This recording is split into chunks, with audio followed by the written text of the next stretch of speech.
Hello and welcome to the Elite 8. Nope, Sweet 16. Just kidding, Sweet 16 of our bracket. We've kind of weeded out what we think were the people who really weren't that attractive to begin with on this list. Mainly Bradley Cooper. Mainly Bradley Cooper.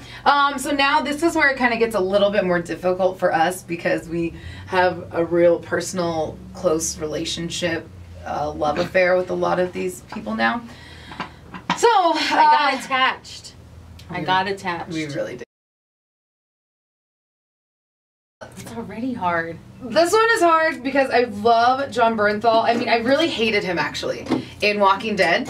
And that's kind of what was the appeal of it. You hated him.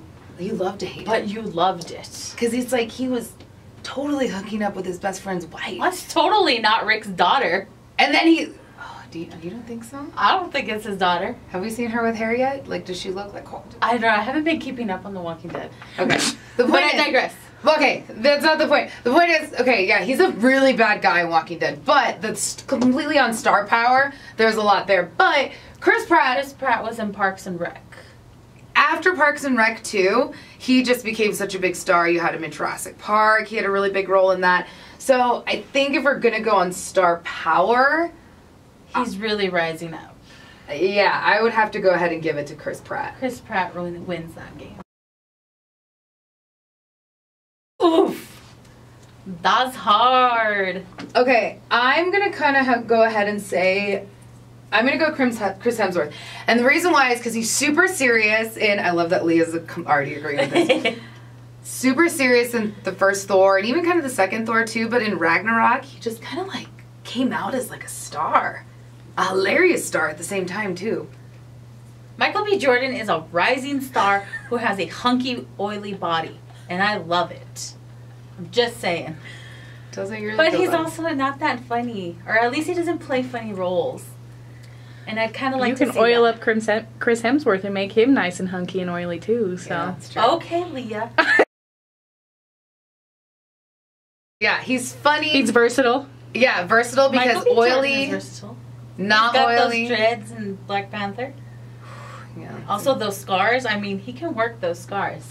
We've all got scars. Come on, we know who the real winner is here. Chris Hemsworth has one eyeball. Kurt Russell was in Overboard and Death Proof, which I love that movie.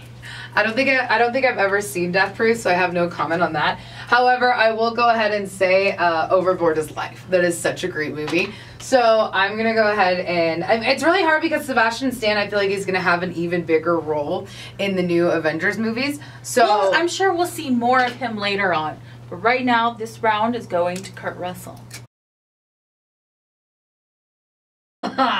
This one sucks.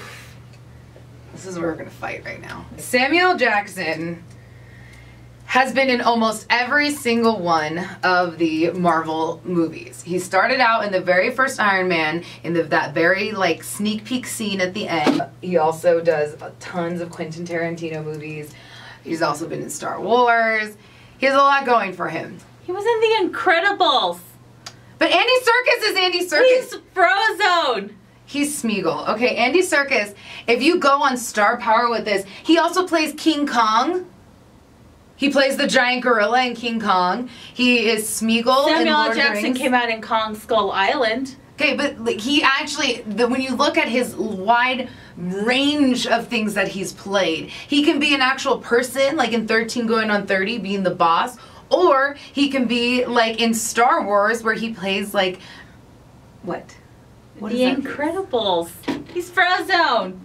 No, but if you look at for star power, think of how many huge blockbuster movies he has been a part of. And also, you're talking about trilogies too, like Lord of the Rings. There was 3 Lord of Rings he was a part of. When you're also talking about Star Wars is also just continuing on. Then you're also talking, well, actually he died, but I mean, that's not the point. He could turn into, I don't know, an alien at some point, because guess what? He's versatile, and he wears those cool suits with the balls all over them, and he turns into the guy from Planet of the Apes, which how many were there, like 18 of those or something?